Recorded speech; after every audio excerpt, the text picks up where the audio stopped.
నిన్న నేను హైదరాబాద్ వస్తున్నాను. నిన్న నేను మా ఫామ్ నుంచి బయలుదేరి వస్తుంటే ఒక 10 చోట్ల ప్రామిస్ చెప్తాను.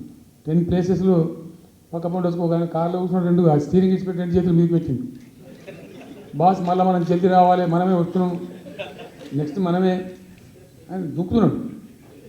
ఆ మోటార్ బైక్స్ వేస్తుండు. వాడు పక్కన దుర్రమన్న పక్కన వచ్చి వాడు వచ్చి నెక్స్ట్ మనమే సార్ వచ్చేస్తున్నాం అక్కడికి పోతున్నాం.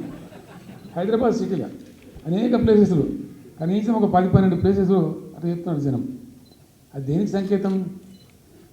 మీ మీద ప్రజలు విశ్వాసం కోల్పోతున్నారు రోజు రోజు, మీ చర్యల వల్ల, మీ పిచ్చి పనుల వల్ల. ఇంకోటి ఏంది, మీరు చేసే చర్యలు ఎట్లున్నాయి? మొత్తం రియల్ ఎస్టేట్ బ్రోకర్ దందానేనా? ఫార్మాసిటీ పద్ధతి పెట్టుకొని దానికి సిస్టమేటిక్గా ఇస్తాం చేస్తే ఇప్పుడు దాన్ని ఏందండి దందా? ఏదైనా చేసి దాన్ని నమ్మకదొబ్బానా? ఏం జరుగుతుంది రాష్ట్రంలో? ఫ్యూచర్ సిటీ, తొక్క సిటీ. ఎవరికి కావాలి నీ ఫ్యూచర్ సిటీ? నాకు అర్థం కాదు. నువ్వు పెంచినావు హైదరాబాద్, ఎవరు చేసిన హైదరాబాద్ సిటీ?